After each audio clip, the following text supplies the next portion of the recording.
લોકો માટે social media ક્યારેક નુકસાનકારક તો ક્યારેક ફાયદાકારક સાબિત થતું હોય છે અને આવો જ એક કિસ્સો સુરતમાં બન્યો છે।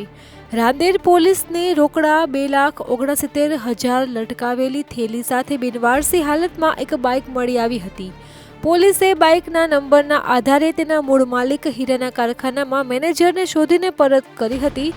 દર વખતની જેમ આ વખતે પણ પોલીસે રૂપિયા પરત આપતો વિડીયો બનાવ્યો અને મૂળ માલિકની ખરાઈ કર્યા વગર જ રોકડ રકમ પરત કરી દીધી હતી।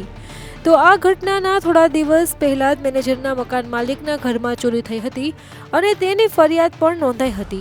પોલીસે બનાવેલો વિડીયો મકાન માલિક સુધી પહોંચતા તેમને થયું કે 3 મહિનાથી ભાડું ચૂકવ્યું નથી તો મેનેજર પાસે આટલા પૈસા ક્યાંથી આવ્યા અને ભાંડો ફૂટી ગયો। જે પૈસાથી મેનેજરે પોલીસ સાથે ફોટો સેશન કર્યું એ જ મકાન માલિકના ઘરમાંથી ચોર્યા હતા। શાતિર ચોરે પોલીસની આંખમાં પણ ધૂળ નાખી હતી। મને મારી બાઇકમાં થેલી લબડાયેલી હતી અને મેં પૈસા બધા મારા છોકરાની ફી ભરવાના અને મારા કપડાં હતા, 4 જોડી કપડાં હતા, એ બધું એનું ભૂલી ગયો હતો।